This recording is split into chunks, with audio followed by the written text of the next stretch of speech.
5 animals, 0 slaughter, and every single one of them out-earns the meat farmer standing in the next field over, not by a little, by 3 to 1, 5 to 1, in one case more than 10 to 1. Here is the part the meat side will never sit you down and explain. When you raise an animal for meat, you get paid exactly once. 1 animal, 1 check, and then the animal is gone and you are back to square one, back to a newborn, back to months of feed before the next payday ever arrives. When you raise an animal for fiber, you get paid every year that animal is alive. The same animal, the same shed, the same feed bill for 10, 12, sometimes 15 years. And at the end of all of it, you still own the animal, and you still own everything it gave birth to along the way. That is not a small difference. That is the entire difference between earning a wage and owning an asset that pays you on a schedule, forever, without a killing floor anywhere in the business. Before we get to the 5, hold on to one number. The most expensive natural fiber on the planet is not sheared off a dead animal. It is combed, gently, by hand, while the animal stands there chewing, off a shaggy Arctic beast, and it sells for $80 to $100 an ounce. That is more than silver, ounce for ounce. And the animal simply walks away and grows another coat next winter. You are not going to raise that animal in a suburban back garden, and I am not going to pretend you can. But keep that number in your head, $80 an ounce, no slaughter, because it tells you exactly where this whole game is going. The value lives in the fiber grows back, and the machine that grows it stays alive and keeps working for you season after season. Here's what these 5 animals share. Not one of them has to go anywhere near a slaughter facility for you to earn from it. You are not selling meat, so you are not touching the Federal Meat Inspection Act. You are not booking a processor 6 months out. You are not paying a kill fee, and you are not racing a freezer full of product that spoils. Fiber does not spoil. A bag of clean fleece sitting on a shelf is worth the same in March as it was the previous August. And a skein of hand-spun yarn is worth more the longer you build the reputation behind it. 3 of these 5 are classified in most towns either as livestock so small or as household pets that the zoning code that bans your neighbor's chickens does not even mention them. Every figure I am about to give you is tied to a named breed and a documented price per ounce or per pound. This is not a daydream. This is a catalog. Let us start. Number 5. The wool sheep. And I do not mean the commodity flock the meat auction pays pennies for. I mean the fine wool and colored long wool ewe that hand spinners fight over. Here is the contrast that should stop you cold. Take a lamb to the sale barn for meat and you get one payment. Call it $150 to $250, and that lamb is gone forever. Keep that same animal as a fiber ewe, and she gives you a fleece every single year for 8, 10, 12 years, and she gives you a lamb most of those years on top of it. Commodity wool off a meat breed sells for pennies a pound at the mill, and nobody gets rich there. But a clean, skirted, single-breed fleece off a Cormo, a colored Merino, a Wensleydale, or a Shetland sells directly to hand spinners for $20 to $40 a pound raw, and the same fleece, washed and carted into roving, sells for double that again. A breeder in Oregon running 18 colored fine wool ewes sells named fleeces the day they come off the shears. Buyers reserve a specific ewe's fleece a year in advance, by name, the way people reserve a bottle of wine. Her gross runs $400 to $700 a month across raw fleece, hand-carted roving, and the odd registered ewe lamb sold to another spinner. Feed on pasture and winter hay runs about $30 to $50 a month for that small flock. The income runs 3 ways off the very same animal. Raw fleece to spinners, value-added roving and art bats, and breeding stock to people who want to start their own colored flock. The biggest mistake beginners make is treating fiber like a byproduct and letting the fleece fill with hay, dung, and second cuts. A dirty fleece is worth pennies. A clean, coated, well-skirted fleece is worth $40, and the only difference between the two is a coat on the sheep and 10 minutes on a skirting table. Next up is the animal that grows its money twice a year and looks like it is wearing a wig. Before number 4, do one quick thing. Subscribe and hit the bell. This channel breaks down a verified backyard income system with real breeds and real prices every single week. And the fiber to yarn pipeline that ties all 5 of these animals together is the next video I am building. 2 seconds. Now, number 4. Number 4, the Angora goat, the mohair animal. And no, that is not the same as the Angora rabbit we finish on, and it is not a cashmere goat either. This is the ringleted, curly-coated goat that produces mohair, and it produces a lot of it. Here is your meat contrast again. A meat goat kid sells once at the sale barn for $200 to $300, and it is gone. An Angora doe gives you 6 to 16 pounds of mohair a year, sheared twice, spring and autumn, every year of her productive life, and she kids on top of that. Adult mohair sells raw at $6 to $20 a pound, depending on fineness, but the real money sits in 2 places. First, kid mohair. The first few clips off a young goat, the finest, softest, lowest micron grade, which hand spinners and small mills pay a serious premium for. Second, the finished product. Take that raw fleece, wash it, dye it in small hand-painted batches, spin it into a lustrous mohair blend yarn, and a single skein sells for $25 to $50. A fiber farm in the Texas Hill Country, which is the historic mohair capital of America, not a random choice of location, runs a small herd of registered colored Angora goats and sells raw fleece, hand-dyed mohair locks to weavers and doll makers, and finished yarn. That middle product, washed mohair locks sold by the ounce for weaving and for reborn doll hair, sells for far more per ounce than the fleece ever would by the pound. Mid-range gross runs $600 to $1,000 a month once those value-added lines are moving. Feed for a small herd on brush and hay runs $40 to $60 a month. The biggest mistake is shearing on a fixed calendar instead of on fiber length.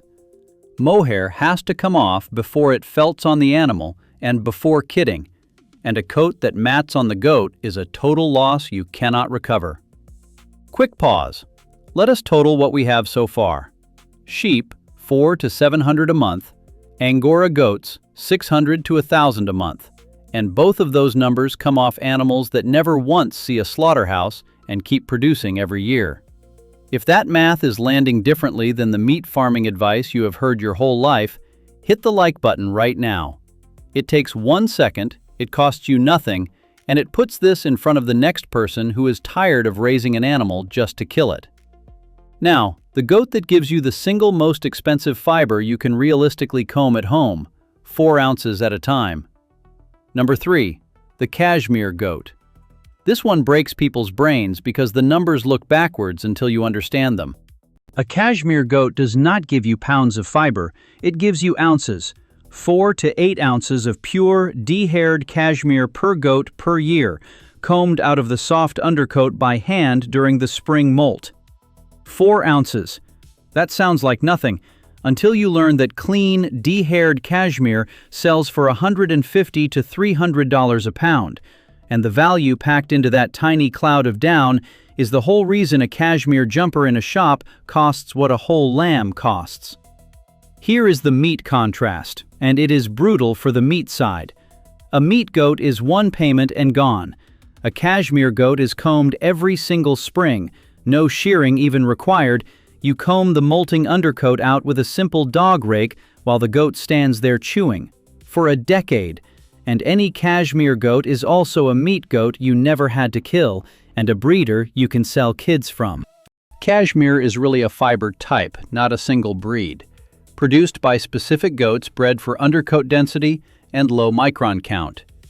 A small cashmere herd in the Mountain West combs its does each spring, sells the raw de-haired down by the ounce to luxury hand spinners, sells finished cashmere blend yarn, and sells breeding stock to people chasing that same premium. Because the fiber is so concentrated in value, even a modest herd of 15 to 20 producing does grosses in the range of $500 to $900 a month across raw down, yarn, and stock, on a feed bill of $40 to $60. The biggest mistake here is buying cheap goats that grow guard hair instead of down. Cashmere is about micron count and the ratio of down to coarse guard hair. A cheap goat gives you a fiber nobody in the luxury market will touch. You buy the genetics, or you do not have a product. Next up, at number 2, the animal that sold, as a single living specimen, not a herd, for more than most people's houses.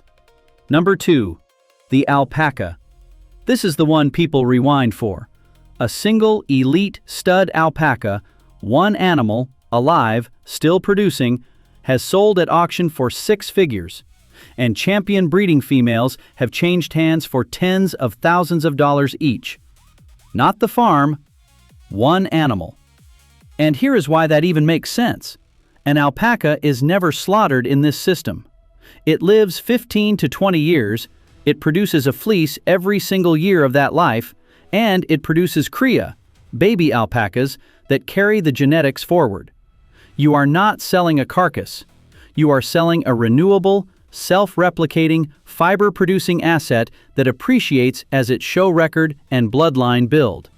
There are 2 types, the fluffy huacaya and the silky, dreadlocked suri, and the fiber is extraordinary. Warmer than wool, no lanolin, hypoallergenic, and it comes in more natural colors than any other fiber animal on Earth. Raw alpaca fleece sells for $3 to $5 an ounce. The prize blanket off the back of a show animal sells for far more. Finished alpaca yarn runs $20 to $40 a skein. And then there are the income streams that have nothing to do with fiber at all. Breeding fees, stud services, agritourism. People pay to visit, to feed them, to do alpaca yoga, to book a birthday party in the paddock. A working alpaca farm in the American West runs its herd across fleece sales, a farm shop full of alpaca socks and yarn, stud fees, and paid farm visits, and mid-range operations gross in the low thousands a month, call it $1,500 to $3,000, with the ceiling set entirely by the genetics and the brand behind them. Feed is efficient. Alpacas are modified ruminants that get by on very little, and a 1/4 acre of good pasture plus hay carries several animals. The biggest mistake is buying pet-quality animals at pet-quality prices and then expecting show-quality income. In alpacas, more than almost anything else on this list, you are buying a pedigree and a fiber test, and the cheap animal locks you into the cheap end of the market for its entire life. Which brings us to number 1. The animal that does all of this from inside a spare room, on a shelf, classified as a pet, in a town that will never even know you own it. Number 1. The Angora rabbit. Not the meat rabbit. This channel has covered the meat rabbit, and the meat rabbit is a fine animal, but it is a one-payment animal. You raise it for 12 weeks, you process it, it is gone. The Angora rabbit is the opposite in every single way. You never kill it. You harvest its wool, sheared or gently plucked during the molt 4 times a year, every year, for 5 to 7 years, and the wool it grows is one of the warmest, lightest, most valuable fibers you can produce entirely indoors. A single German Angora yields 24 to 32 ounces of wool a year, and raw Angora wool sells for $10 to $18 an ounce. Do that maths on one rabbit before you have added a single value-added product. Carded into roving, it sells for more. Spun into yarn, it sells for $25 to $50 a skein. Blended into hats, gloves, and dryer balls, it sells for stupid money because Angora is 7 times warmer than wool at a fraction of the weight. A 30-rabbit operation grosses $1,500 to $2,500 a month from Fibre alone before a single pedigreed kit changes hands. And pedigreed Angora breeding stock sells for $75 to $200 an animal on top of that. One fiber farm in the Northeast added an on-site fiber mill that processes wool for other farms too. And that single vertical integration move doubled the revenue without adding one more rabbit to the barn. Here is the legal magic. In most towns, an Angora rabbit is classified as a household pet, not livestock, which clears the exact zoning restriction that stops your neighbor from keeping so much as one hen. It lives indoors. It needs a cage on a shelf, not a paddock. It is silent. It is odorless on dry bedding. And the whole operation fits inside a spare bedroom. Startup runs $200 to $300 per quality breeding animal. And the single biggest mistake, the one that kills both the income and sometimes the rabbit itself, is buying a $50 Craigslist rabbit with matted, felted, unspinnable wool. Bad coat genetics produce fiber that cannot be drafted, that mats against the skin, that causes fatal wool block when the rabbit grooms and swallows it. You buy cheap once and you pay for it for years. Buy the coat, or do not buy the rabbit. So let us add it up honestly. Sheep, $400 to $700 a month. Angora goats, $600 to $1,000. Cashmere goats, $500 to $900. Alpacas, $1,500 to $3,000.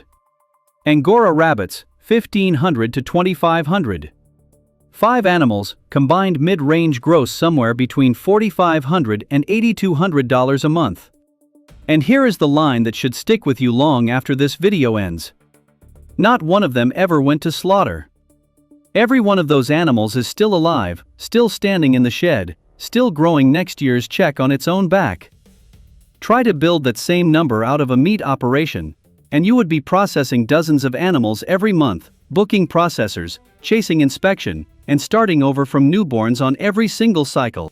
The fiber farmer harvests, the animal regrows, and the whole thing repeats, with no killing floor anywhere in sight. And these 5 are not 5 separate businesses either. They stack. Sheep, Angora goats, cashmere goats, and alpacas all graze the same ground, and alpacas famously make excellent guard animals for a small flock of sheep and goats, driving off the foxes and loose dogs that would otherwise pick off your lambs and kids. That means one alpaca quietly does a job you would otherwise pay a guardian dog to do. Run them together, and the pasture, the fencing, the water line, and the winter hay barn serve all 4 at once. You are not building 4 farms. You are building one paddock that grows 4 different fibers. The fiber itself stacks even harder. Once you own a drum carder and a spinning wheel, or better, once you have a small mill like that Northeast farm does, every raw fleece you produce, sheep, mohair, cashmere, alpaca, and Angora, feeds the exact same value-added pipeline. You wash it, you blend it, you dye it, you spin it, and you sell it as finished yarn at 4 to 10 times the raw price. A cashmere alpaca blend, a mohair wool blend, an Angora merino blend? Those are the yarns that sell out before you have finished listing them. The animals grow the raw material. The mill turns it into money. And the single most profitable thing on this entire list is not any one animal. It is the skill of turning fiber into finished product, because that skill multiplies the value of every animal you already own. So where do you actually start? Start with the Angora rabbits. Under $300 an animal, it lives indoors on a shelf. It is classified as a pet in most towns, and you get your first sellable harvest of fiber inside a few months.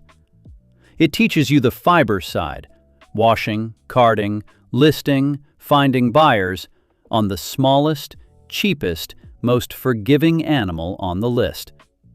Get good at selling fiber before you own a single grazing animal. Once the rabbit wool is moving and you have real repeat buyers, add the alpacas.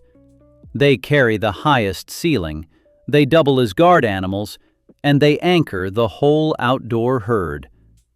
Then let the sheep, the Angora goats, and the cashmere goats fill in the same pasture behind them, each one adding a different fiber to the same pipeline you have already built and already know how to sell through. One animal at a time.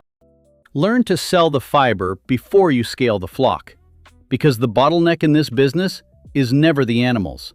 They grow fiber whether you are ready or not. The bottleneck is always the selling. And the person who learns to turn a $3 fleece into a $40 skein wins every single time. So tell me in the comments right now, which of these 5 is your first move? The rabbit on the shelf, the alpaca in the paddock, the cashmere goat, or the colored wool sheep? And tell me the one thing that is actually stopping you. Space, money, or just not knowing where to sell? I read every comment, and your answer shapes the next video I build. If you got even one number out of this that you could not find anywhere else, do me a favor and subscribe and hit the bell, because next week I am breaking down the exact fiber-to-yarn pipeline. The wash, the card, the dye, the spin, that turns a $3 raw fleece into a $40 finished skein, tool by tool, with the real cost of every piece of kit. That video is already in production. I will see you there.